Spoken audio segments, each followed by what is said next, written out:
Hello everyone, this is Tom and welcome back to the latest microlens. Today, let's talk about a question that sounds far away but actually affects almost everyone. Why does tension between the United States and Iran make oil prices jump so fast? The shorter answer is this: because the oil market reacts to the fear before it reacts to the shortage.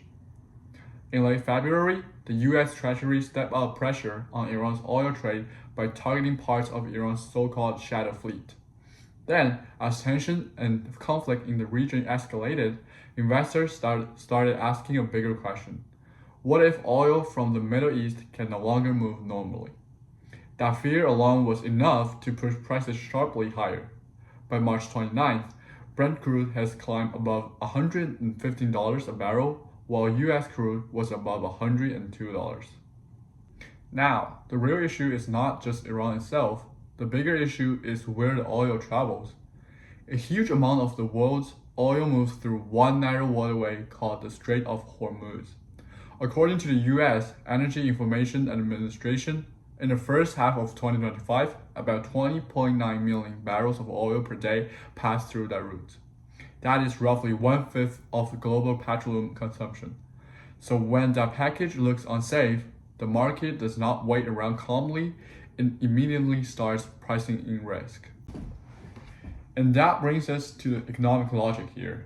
Oil prices do not only rise when supply is already gone, they also rise when the market believes supply might soon be disrupted. The International Energy Agency said in March 2026 oil market report that global oil supply was projected to fall by 8 million barrels per day in March, largely because of disruptions tied to the Middle East. So what traders are buying and selling is not just oil. They're also buying and selling expectations about war, shipping routes, insurance costs, and future shortages. So why should ordinary people care? Because once oil gets more expensive, that cost starts spreading. First, gasoline prices go up. Then transportation costs rise, because trucks, ships, and planes all rely on fuel.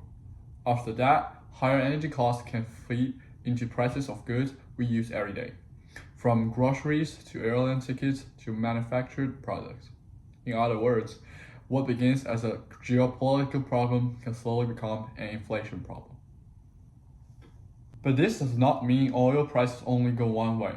In fact, prices can fall almost as quickly as they rise if the market sees hope for diplomacy. Reuters reported on March 24th that oil prices dropped after signs that negotiations might reduce the supply disruption. That tells us something important. In the oil market, risk matters almost as much as reality.